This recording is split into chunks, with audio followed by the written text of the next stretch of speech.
అమరావతి రాజధాని గ్రామం తుళ్లూరులో 29 గ్రామాల రైతులు జేఏసీ నాయకులు సమావేశమై పలు కీలక తీర్మానాలు చేశారు. రాజధాని పరిధిలోని ప్రతి గ్రామానికి ప్రాతినిధ్యం ఉండేలా రైతులు అభివృద్ధి సలహా మండలి ఏర్పాటు చేయాలని ప్రభుత్వాన్ని కోరారు. భూ సమీకరణ సమస్యలు, ఎఫ్ఎస్ఐ పెంపు, R1 జోన్ భూసేకరణ, సరిహద్దు గ్రామాల అభివృద్ధి వంటి అంశాలపై ప్రభుత్వం స్పష్టత ఇవ్వాలని విజ్ఞప్తి చేశారు. అలాగే రైతులతో ప్రతి నెల సమావేశాలు నిర్వహించి 2029 నాటికి తొలి దశ రాజధాని అభివృద్ధి పనులు పూర్తి చేయాలని డిమాండ్ చేశారు. రైతుల సూచనలకు అధికారిక గుర్తింపు కల్పించాలని కూడా ప్రభుత్వాన్ని కోరారు. జేఏసీలో కొన్ని చిన్న సమస్యలు ఉన్నాయండి. గ్రామ కంటకాలు ఒకటి, రోడ్డు పోటీలు ఒకటి, ఎఫ్ఎస్ఐ గురించి కానీ ఈ చిన్న రైతులు చిన్న సమస్యలు ఉండే వాటి గురించి ఒక జేఏసీగా ప్రతి గ్రామం నుంచి ఒక జేఏసీగా ఏర్పాటు చేసి నారాయణ గారికి, బాబు గారికి, మా ఎమ్మెల్యే గారి దృష్టికి తీసుకెళ్ళడానికి బాగుంటుందండి. ఇప్పుడు ఎవరికి వాళ్ళే ఏమన్నా తీరు అన్నట్టుగా అయిపోయిందండి. అంత ముంగల ప్రభుత్వం జగన్మోహన్ రెడ్డి ఉన్నప్పుడు మేము బాగానే ఎదుర్కొన్నాం, బాగానే చేసాము. ఇప్పుడు కొంచెం రైతుల్లో అసంతృప్తి ఉందండి. అసంతృప్తి పోగొట్టాలంటే ఆ సమస్యలు పరిష్కారం కావాలండి. పోతే లేఅవుట్లో అన్నీ బాగానే జరుగుతున్నాయి కానీ కొన్ని కంపెనీలు పనులు కొంచెం స్పీడ్గా చేయట్లేదండి. అవి కూడా చేస్తారని చెప్పి బాబు గారి దృష్టికి ఏ రకంగా తీసుకెళ్ళి ఆయన గారు ఇప్పుడు ఎందుకంటే జేఏసీలో ఒకళ్ళు జేఏసీ అన్నారు, ఇంకో జేఏసీ అన్నారు. ఆయన గారు కూడా ఆ జేఏసీ అనేది ఒక సమన్వయ లోపం లేదు. రైతుల్లో ఒక సమన్వయ లోపం ఉంటే కనుక ఏదైనా కానీ బాగుంటుందనే ఆలోచన అండి. ఒక సమన్వయ లోపంతో ఆయన గారి దృష్టికి తీసుకెళ్దామని చెప్పి ఉద్దేశంతో పెట్టుకున్నాం కానీ వేరే రకం ఏం లేదండి. ఐకాన్ టవర్స్ కానీ, అసెంబ్లీ కానీ, హైకోర్టు కానీ పనులు బాగా జరుగుతున్నాయి. కొత్త టెక్నాలజీ తోటి రేపు నుంచి పనులు బాగా స్పీడ్గా జరుగుతాయని చెప్పి పూర్తి నమ్మకంతో ఉన్నాం. మేము రోజు చూస్తూనే ఉన్నామండి పనులు, రోడ్లు కానీ ఏమైనా కానీ అన్నీ బాగానే జరుగుతున్నాయి. కాకపోతే ఈ రైతులు లేఅవుట్లోనే కొన్ని కంపెనీలు సరిగ్గా చేయలేకపోతున్నాయి. అవి కూడా కొంచెం చేయాలనే ఆలోచన అండి. పోతే ఈయన జగన్మోహన్ రెడ్డి గారు మావి గానే అసలు అది ఎట్లా జరిగిద్దో ఏందో కూడా మాకేం అర్థం కావట్లేదండి. మావి కానీ అసలు ఎట్లా చెల్లుబాటు అయింది? పార్లమెంటు సాక్షిగా అన్ని పార్టీలు ఒక్క వైఎస్ఆర్ తప్పితే అన్ని పార్టీలు ఏకీకృతంగా తీర్మానం చేసి రాష్ట్రపతి గారి ఆమోద ముద్ర పడి ఇండియాలో ఆంధ్రప్రదేశ్ రాజధాని అమరావతి అని మెన్షన్ చేసిన తర్వాత మావిగాని అంటే ఎట్లా కుదిరిద్దండి? ఒక చట్టం అనేది చేసిన తర్వాత అది మార్చడం కుదరదు కదా. అసలు ఆయనకే నమ్మకం లేదులేండి. ముందు మావిగాని అన్నాడు, తెల్లారి విజయవాడే రాజధాని అన్నాడు. మరి ఇన్ని మాటలు మాట్లాడినప్పుడు ఇవన్నీ కరెక్ట్ కాదండి. ఏదైనా కానీ అమరావతి అనేది అజరామము, ఎవ్వరు ఏమీ చేయలేరు. 2029 కల్లా అమరావతి అభివృద్ధి చెందుతుందని మేము పూర్తి నమ్మకంతో ఉన్నామండి. సమస్యలు కొంచెం అవ్వట్లేదు, ఈ పనులు అవ్వట్లేదు. రైతులు మెయిన్ భయాందోళన ఏంటంటే ఈ కౌలు అయిపోయిన తర్వాత మాకు ఈ ప్లాట్లు అమ్ముకోకుండా మనకు ఆదాయం రావాలి, మనకు సంస్థలు ఇక్కడికి రావాలి. సంస్థలు ఇక్కడికి వస్తే కదా జనాభా వస్తే కదా. హైదరాబాద్ అభివృద్ధి చేసినప్పుడు అక్కడ ఆయన మామూలుగా 36 లక్షలు జనాభా ఉండాలి. ఇది చేయటం చాలా కష్టం కూడుతున్న పని. ఇప్పుడు ఏంటంటే ఈ రైతుల్లో ఆందోళన ఏంటంటే ఈ కౌలు అయిపోద్ది, మనం ఈ ప్లాట్ ఏం చేయాలి?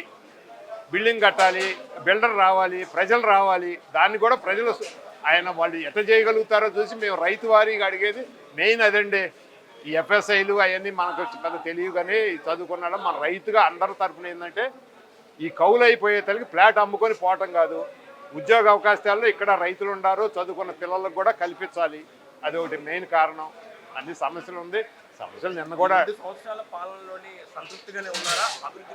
ఆయన సంక్షేమము పెద్ద అభివృద్ధి బాగా ఉందండి, దానికి క్వశ్చనే లేదు. కానీ గ్రామాల్లో ఆ సమస్యలు చేయించుకోవడంలో కొంచెం ఈ అధికారులు, ఈ నాయకులు కూడా ఎమ్మడబడి చేయించుకోవాల్సింది. సంక్షేమం అభివృద్ధిలో నెంబర్ 1గా ఉంది. ఆయనతో పరిపాలన ఆయన టాలీ చేసుకుంటే 99% బాగుంది. ఈయన కూడా ఇంకా పరిపాలనలో పెంచి ఆకస్మిక తనిఖీలు చేసి అమరావతి కాదు రాష్ట్రం మొత్తం ఎక్కడేం జరుగుతుందో చెప్పిపోవటం కాకుండా, పెన్షన్లకు పోవటం కాకుండా సంక్షేమం నెంబర్ 1, అభివృద్ధి పెద్ద అభివృద్ధి వాళ్ళ వరకు కష్టపడుతున్నారు పవన్ కళ్యాణ్ గారు వీళ్ళు. కానీ ఈ రైతుల్లో ఏంటంటే ఈ పొలాలు ఫ్లాట్ కొంచెం రేట్లు తగ్గటం, ఈ బ్యాంకు లోన్లు ఇవ్వకపోవటం అనేది కూడా అది ఒక పెద్ద సమస్యగా ఉందండి. ఆ ఫ్లాట్లకు బ్యాంకు లోన్ ఇవ్వమంటే వాళ్ళు ఏమంటారు, మీరేమైనా కడితే ఇస్తాం, కొంటే ఇస్తాం అంటారు. ఈ రైతు దగ్గర ఆ శక్తి లేదు. అది ఒక సమస్య 12 ఏళ్ళ నుంచి ఉంటుంది. నేనేమంటామంటే ఈ ఫ్లాట్ నీ దగ్గర పెట్టుకొని గోల్డ్ లోన్ ఇచ్చినట్టు రైతుకి లోన్ ఇవ్వమని కోరుతున్నాం. ఈ రైతులు ఏంటంటే తాకట్టు పెట్టి డబ్బులు తీసుకొచ్చి ఇది అమ్ముకోలేక సతమతం అవుతున్నాడు చాలామంది రైతులు. నా పేరు జొన్నలగడ్డ భాస్కరరావు, మాది వెలగపూడి గ్రామం. ఈరోజు జేఏసీ మీటింగ్ జరిగింది. ఏమి లేదు, గ్రామాల్లో ఉన్న సమస్యలు, ఇప్పుడు ఈ లేఅవుట్లో పనులు జరిగేది, దీని గురించి అంతా చర్చించుకుంటున్నారు ఎవరి సమస్యల వాళ్ళు. కొత్త జేఏసీని దాన్ని మళ్ళీ ఏర్పాటు చేసుకోవాలనే ఆలోచనతో ఉంది కమిటీ. ఎందుకంటే పాత జేఏసీ వాళ్ళు ఎవరు సరిగా రాలేదు. మరి అప్పుడు జేఏసీలో 20 మంది దాకా ఉన్నారు, 21 మంది దాకా ఉన్నారు. ఇప్పుడు ఎవరు కూడా ఒకళ్ళో ఇద్దరు ఉన్నారు పాత వాళ్ళు. మరి మళ్ళీ ఏదైనా కొత్త జేఏసీ వేసి, ప్రస్తుతానికి రైతుల సమస్యలు పట్టించుకునే జేఏసీ అనేవాళ్ళు ఎవరు కనపడలా. ఇంతకుముందు ఉద్యమం చేసినప్పుడు ఉండేవాళ్ళంతా రావట్లా. ఇప్పుడు రాకపోయేతలకి అదో పెద్ద, ఇప్పుడు ఎవరితో చెప్పుకోవాల్సింది సమస్యని అర్థం కావట్లా గ్రామ ప్రజలకి. దాని మీద ఆయన సుధాకర్ గారు, అప్పట్లో జేఏసీ సుధాకర్ గారు, కన్వీనర్ సుధాకర్ గారు, ఆయన కమిటీ ఇవాళ మీటింగ్ పెట్టి అందరం రమ్మంటే వచ్చాము. మరి ఇంకా ఇంతవరకు కొత్త కమిటీ అవ్వలేదు. కొత్త కమిటీ చేసిన తర్వాత మా సమస్యల్ని పరిష్కరించుకోవటం కోసం, గ్రామ సమస్యల్ని గ్రామ ప్రజలు దానికోసం చర్చించుకుంటున్నారు. అది ఈ 2 సంవత్సరాలు అమరావతిలో నిర్మాణం ఎలా జరిగింది అనుకుంటారు? ఎలా ఉంది అమరావతిలో నిర్మాణాలు? అంటే 2 సంవత్సరాలు అంటే, ఒక సంవత్సరం అన్న అసలు వర్షాల మూలాన్ని కానీ గవర్నమెంట్ రావటం మూలాన్ని కానీ పనులేం సరిగ్గా జరగలేదు. ఇప్పుడు మన నవంబర్ నుంచే స్టార్ట్ అయినాయి. నవంబర్ తర్వాత పోయిన సంవత్సరం వర్షాలు ఎక్కువ అవటాన పెద్దగా పనులు జాగల. మళ్ళీ ఏప్రిల్ మే వచ్చేసరికి ఫుల్ ఎండలు అయ్యి, ఆ ఎండల్లో కూడా అంత జాగల. ఇప్పుడు మళ్ళీ బాగా స్పీడ్గా జరుగుతున్నాయి పనులు. గవర్నమెంట్ పనులు అయితే బాగానే జరుగుతున్నాయి. లేఅవుట్లో పనులే కొంచెం స్లోగా ఉన్నాయి.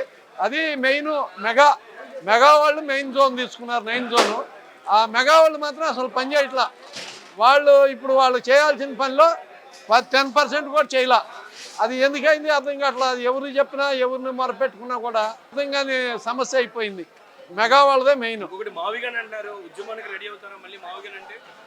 అసలు మావిగన్ అనేది ఉద్యమం రెడీ అవడానికి లేదు. మావిగన్ని ఉద్యమం చేయాల్సినంత అగత్యం లేదు. అది ఒక పనికిమాలినోడు, ఒక పనికిమాలిన నినాదం అది మావిగన్ అనేది. అతను ముఖ్యమంత్రి ఎట్లా చేశాడో కూడా అర్థం కావట్లా. ఒక స్టాండర్డ్ లేదు. అసలు మావిగన్ అంటే ఏంది? అసలు దానికి అర్థం పర్థం ఉందా? మచిలీపట్నం అంటాడు, విజయవాడ అంటాడు, గుంటూరు అంటాడు. ఏ రాజధానిలో అంతర్భాగం కదా. ఇప్పుడు గుంటూరు, విజయవాడ ఎక్కడున్నాయి? రాజధానిలోనే ఉన్నాయి. ఇప్పుడు రేపు మొత్తం కలిసిపోయింది రాజధాని. ఇప్పుడు రాజధాని మెయిన్ క్యాపిటల్ కొన్నరాజుపాలెం, వెలగపూడి, తుళ్ళూరు ఇవి ఉన్నాయి. ఇక్కడి నుంచి విజయవాడ వరకు కలిసిపోయినాయి. ఇంకా ఎక్కడ ఇటు గుంటూరు వరకు కలిసిపోయినాయి. ఇంకా దాన్ని ఆయన ప్రత్యేకంగా చెప్పేది ఏంది?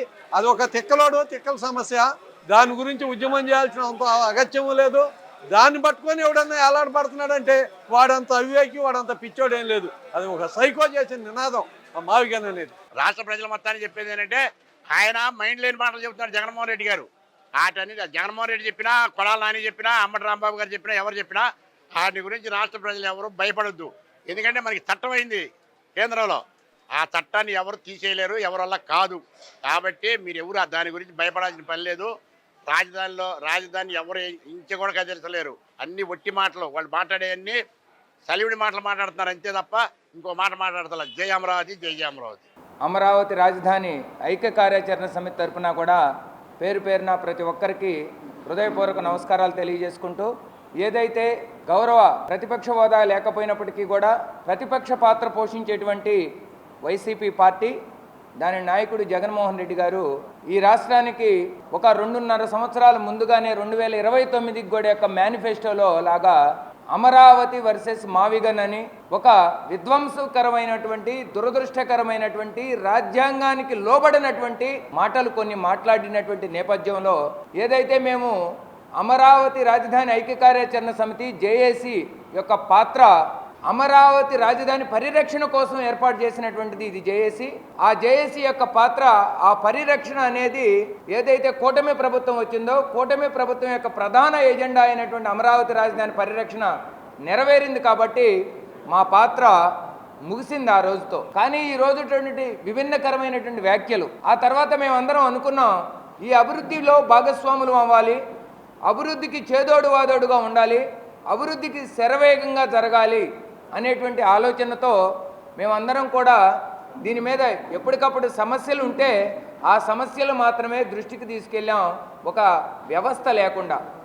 కానీ దురదృష్టం కొందికి కొంతమంది వ్యక్తులు ఈ యొక్క సిఆర్డీ అధికారులతో ఉన్నటువంటి సారూప్యతతో దగ్గరతో ఉండటం వల్ల వారందరూ కూడా గ్రామ సమస్యల మీద దృష్టి పెట్టకుండా వ్యక్తిగతమైనటువంటి విషయాల మీద ఫోకస్ పెట్టుకొని కేవలం సిఆర్డీఏతో చర్చల పేరుతో జరిగేటువంటిది ఒక వ్యక్తుల యొక్క సమస్యలు మాత్రమే కానీ ప్రజలందరి సమస్యలు కాదు అనేటువంటి భావన ఈరోజు ప్రజల్లో నెలకొని ఉంది.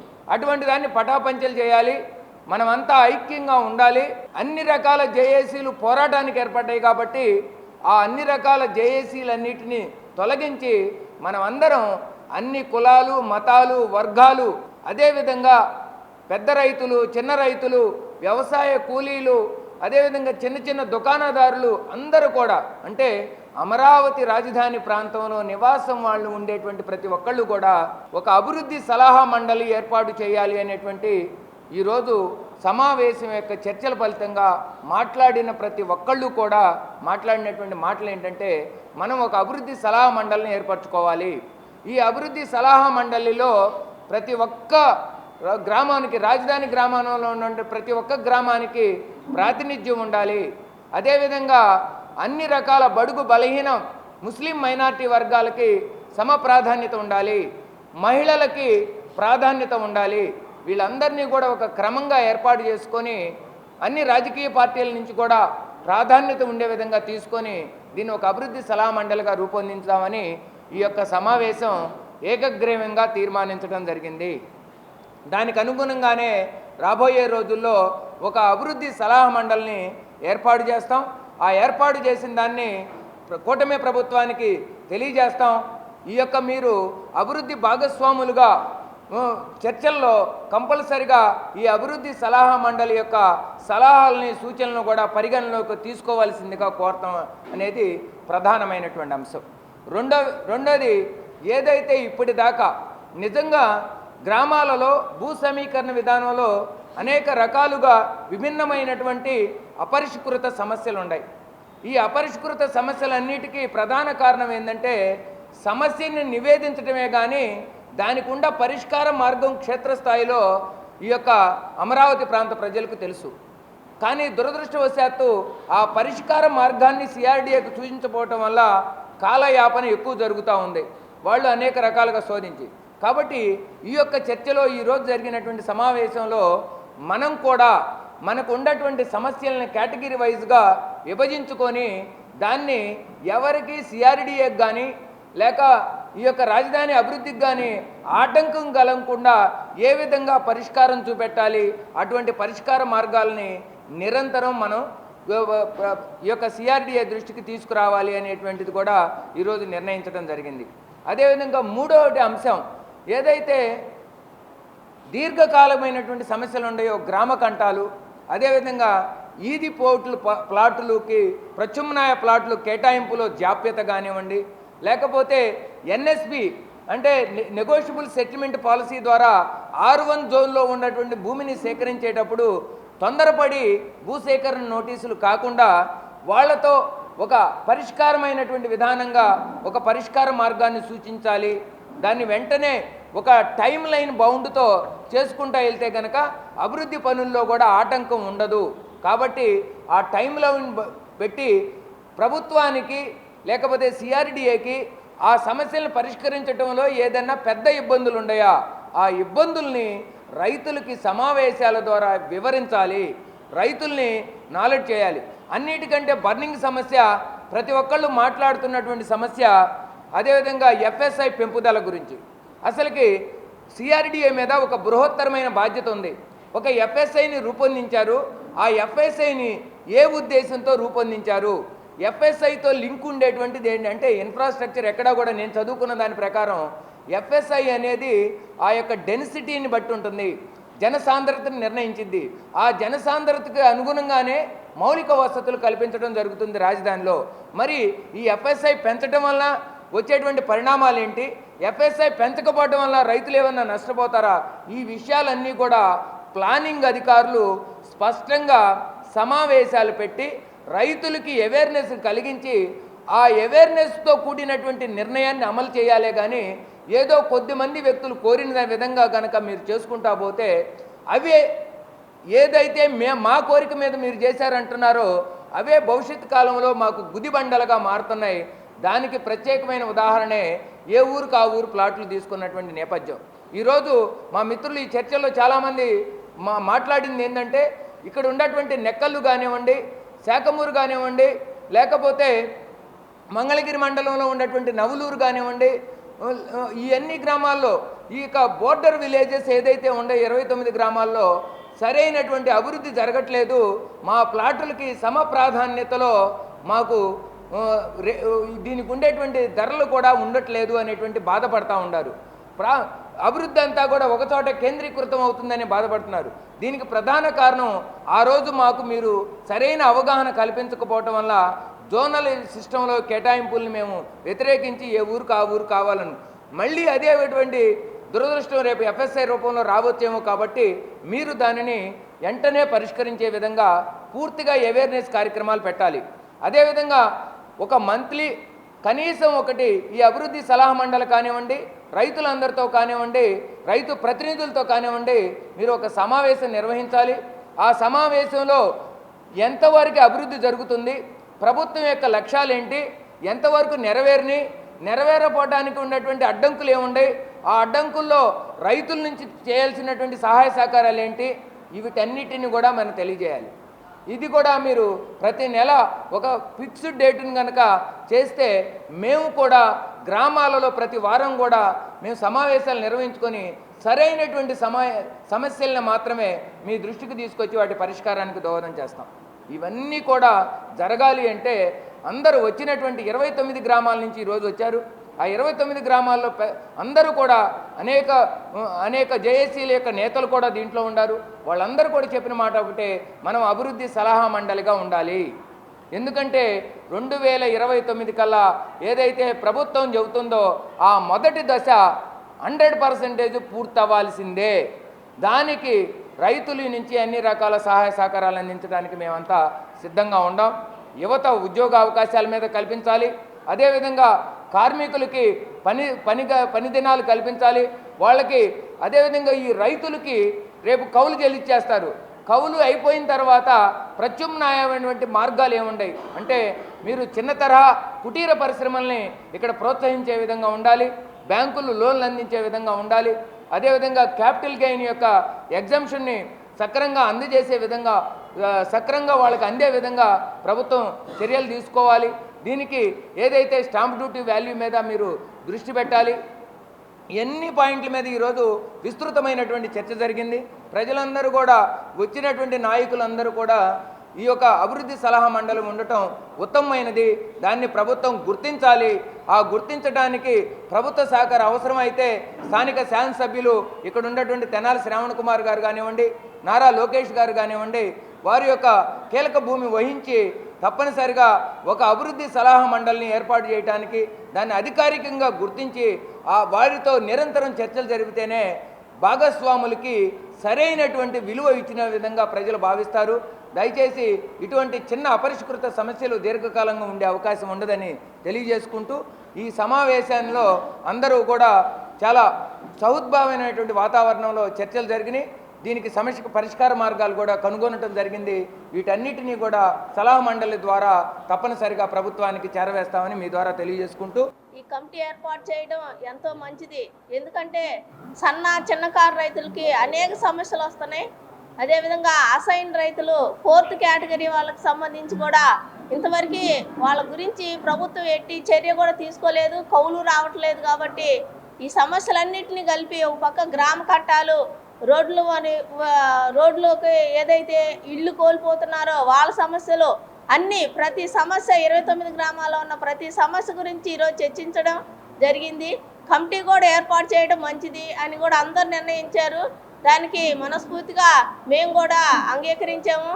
అదేవిధంగా ఈరోజు మరి జగన్మోహన్ రెడ్డి గారు 29కి అప్పుడే మేము అమరావతి వర్సెస్ మావిగన్ అనే విధంగా వెళ్ళిపోతున్నారు. మావిగన్ అనేది అక్కడ అభివృద్ధి చెందిందా లేదా అనేది జగన్మోహన్ రెడ్డి గారికి ఇష్టం లేదు. కానీ అమరావతి అనేది అడ్డుకోవటమే జగన్మోహన్ రెడ్డి గారి ఏకైక లక్ష్యం. ఎందుకంటే ఓ పక్క పార్లమెంటు ఉభయ సభలో మరి అంగీకరించి చట్టాన్ని చేసిన తర్వాత కూడా మళ్ళీ మావిగన్ అంటున్నారంటే అమరావతిని శాశ్వతంగా సమాధి చేయాలి, అసలు అమరావతి అనేది వినిపించకూడదు అనేదే ఒక్క ఉద్దేశంతోనే మావిగను మరి తెర మీద తీసుకొచ్చారని కూడా మేము చెప్తున్నాం.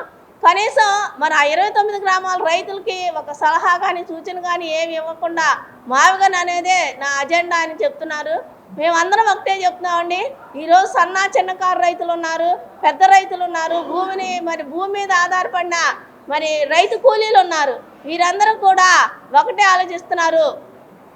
మేము ఏదైతే ఆ రోజు అమరావతి ఉద్యమంలో పోరాటం చేసామో రాష్ట్ర ప్రజలందరూ కూడా అమరావతి ఏకైక రాజధాని కావాలనే విధంగానే మరి భారీ మెజార్టీతో కూటమిని గెలిపించారు.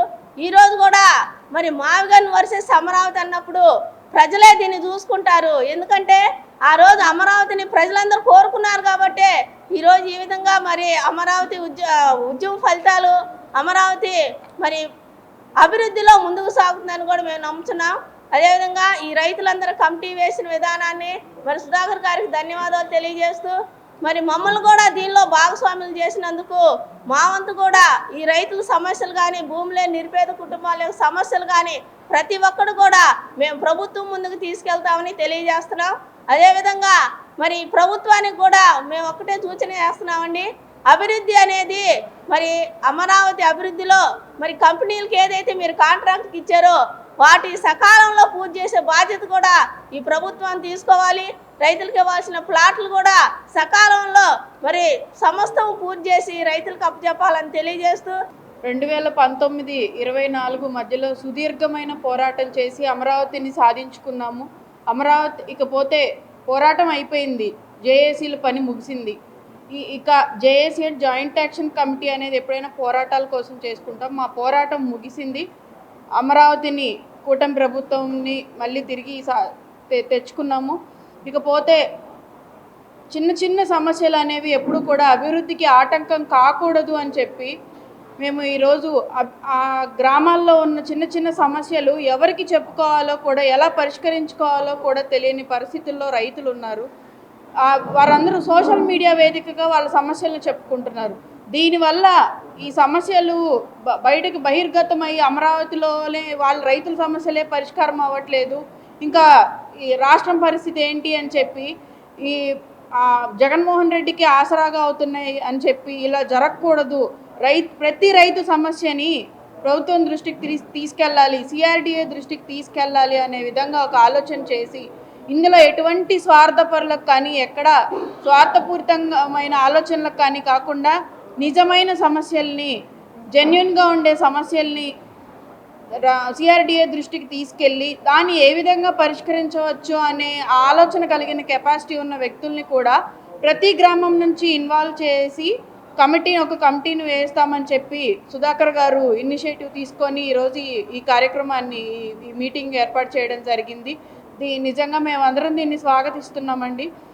ఇంతకుముందున్న జేఏసీలు ఏంటంటే అన్ని పార్టీల నుంచి కావాలి, మనకి సహకరిస్తున్న వాళ్ళు మద్దతు ఇస్తున్న వాళ్ళు అన్ని పార్టీల నుంచి ఉండాలి అని చెప్పి తీసుకున్నాం. ఇప్పుడు అలా కాకుండా అది ఆ జేఏసీలు ఏంటంటే గ్రామాల్లో ఉన్న ప్రతి రైతుకి కాంటాక్ట్ ఉండలేకపోతున్నారు కాబట్టి ప్రతి గ్రామంలో ఉన్న రైతులనే ఈ కమిటీలో ఉంటారు కాబట్టి సమస్యల పరిష్కారం సులువుగా అవుతుందని భావిస్తున్నాము. మేము ఈ పరంగా రైతుల సమస్యలు పరిష్కారం అవుతాయని మేము కూడా నమ్ముతున్నాం కాబట్టి ఈ కమిటీని మేము మనస్ఫూర్తిగా స్వాగతిస్తున్నాం. పార్టీలకు అతీతంగా ఇప్పుడు కూడా ఒక పార్టీనే కాదు, పార్టీలకు అతీతంగానే రైతులకు ప్రాతినిధ్యం ఉద్యమం చేసినప్పుడు ఎవరికైతే వాయిస్ ఉందో, ఎవరైతే అన్ని కులాలతో అన్ని మతాలతో సఖ్యతగా ఉంటారో అలాంటి వారందరినీ కులాలకు అతీతంగా పార్టీలకు అతీతంగానే ఈ కమిటీ వేయడం జరుగుతుంది అని సుధాకర్ గారు మా అందరికీ తెలియజేశారు. మేమందరం కూడా దీనికి మద్దతు ఇస్తున్నామండి. ఈ కమిటీ ద్వారానే రైతులకున్న సమస్యలు పరిష్కారం అయ్యి ఇది ఒక సిఆర్డీఏ వారికి కానీ ప్రభుత్వానికి కానీ ఈ చిన్న చిన్న హెడేక్స్ అనేవి లేకుండా ఉంటాయి, అభివృద్ధి ఆటంకం లేకుండా జరుగుతుందని మేము అందరం భావిస్తున్నాం. ఇప్పుడు ప్రభుత్వ భవనాలు కడుతున్నారని అడిగినటువంటి మాట మీరు సమంజసమే, కానీ ప్రభుత్వ భవనాలకి దానిని ఒక నిర్దేశితమైనటువంటి సమయంలో కట్టాల్సినటువంటి బాధ్యత కేంద్ర ప్రభుత్వ సహకారంతో ఈ రాష్ట్ర ప్రభుత్వం మీద ఉంది. కేంద్ర ప్రభుత్వం నిధులు సమకూరుస్తూ ఉంది, రాష్ట్ర ప్రభుత్వం ఆ నిధులతో ఆ భవనాలు నిర్మిస్తూ ఉంది. అదేవిధంగా మౌలిక వసతులు అభివృద్ధి అయిన తర్వాత ప్రైవేటు వ్యక్తులు ఇప్పుడు ఆ మౌలిక వసతులు ఎప్పుడైతే అభివృద్ధి చేయబడతాయో, అంటే ఎల్పిఎస్ లేఅవుట్లు ఎప్పుడైతే అభివృద్ధి చేయబడతాయో ఆ అభివృద్ధి తరువాత నుంచి తప్పనిసరిగా ప్రైవేట్ బిల్డింగ్స్ కూడా వస్తాయి, సమప్రాధాన్యత ఉంటుంది. కాబట్టి 2027 డిసెంబర్ నాటికి మౌలిక వసతులు కల్పించడంలో ఎక్కువ భాగం పూర్తవుతుందని గౌరవ మంత్రివర్యులు చెప్తూ ఉంటారు, సిఆర్డీఏ వారు కూడా చెప్తూ ఉంటారు. కాబట్టి 2028 మొదటి నుంచి కూడా ప్రైవేటు భవనాలు శరవేగంగా అభివృద్ధి చెందే అవకాశాలు ఉన్నాయి. మాలో కూడా రైతు సోదరులు అందరూ కూడా పెద్ద ఎత్తున భవన నిర్మాణ రంగంలోకి ప్రవేశించడానికి సిద్ధంగా ఉన్నారు. ఎందుకంటే మాకు ప్రత్యామ్నాయమైనటువంటి మార్గం ఇంకోటి లేదు. కాబట్టి ఇక్కడ దానికి అవసరమైనటువంటి మౌలిక వసతులు కల్పించి ఈ ప్రాంతంలో వచ్చేటువంటి ప్రజలకి అందుబాటు ధరల్లో ఉండే విధంగా కూడా నిర్మాణ కార్యక్రమాలు కొనసాగించడానికి ఈ రైతులను కూడా ఎంటర్ప్రెన్యూర్స్గా అభివృద్ధి చేయవలసినటువంటి బాధ్యత సిఆర్డీఏ మీద ఉంది. అందుకు అవసరమైనటువంటి నిర్మాణ కౌశల్యంలో ఒక ట్రైనింగ్ ఇవ్వాల్సినటువంటి బాధ్యత కూడా సిఆర్డీఏ మీద ఉందని మీ ద్వారా తెలియజేసుకుంటున్నాం. విపరీతమైనటువంటి జాప్యం ఉంది. ఈ 3 మెన్ కమిటీ సూచించింది, గ్రామ కంటాల సమస్య అనేది కొంచెం జటిలమైనటువంటి సమస్య. ఏ రోజైతే భూ సమీకరణ పథకాన్ని ప్రారంభించిన రోజే ఒక R1 జోన్ కనుక స్పెసిఫైగా చేసి ఉంటే ఈ సమస్య వచ్చి ఉండేది కాదేమో. కానీ దురదృష్టవశాత్తు ఆ రోజు ముందుకు వెళ్ళటం జరిగింది. ఇప్పటికీ కూడా చాలా గ్రామ కంటాల సమస్యలో కూడా 90% సమస్యలు పరిష్కారం అయినాయి. కేవలం 10%కి ఎక్కువ ఇబ్బంది ఉంది. ఆ ఇబ్బందిని పరిష్కరించడానికి ఒక డిస్ట్రిక్ట్ లెవెల్ కమిటీని వేశారు. కానీ వాళ్ళ పని ఒత్తిళ్లు చెప్పి ఆ డిస్ట్రిక్ట్ లెవెల్ కమిటీ సమగ్ర పరిశీలన చేయకుండా, ఇక్కడ ఈ క్షేత్రస్థాయిలో పరిశీలన చేయకుండా కాలయాపన చేస్తూ ఉంది. త్వరగా క్షేత్రస్థాయిలో పరిశీలన చేసి ఆ సమస్యకి ముగింపు పలికితే ఏదైతే ల్యాండ్ పూలింగ్లో ఇంకా సమీకరించాల్సినటువంటి భూమి ఉందో అది కూడా త్వరితగతంగా వచ్చి ఒక రోడ్లన్నీ కూడా సక్రమంగా అభివృద్ధి కార్యక్రమాలు జరిగే అవకాశం ఉంది.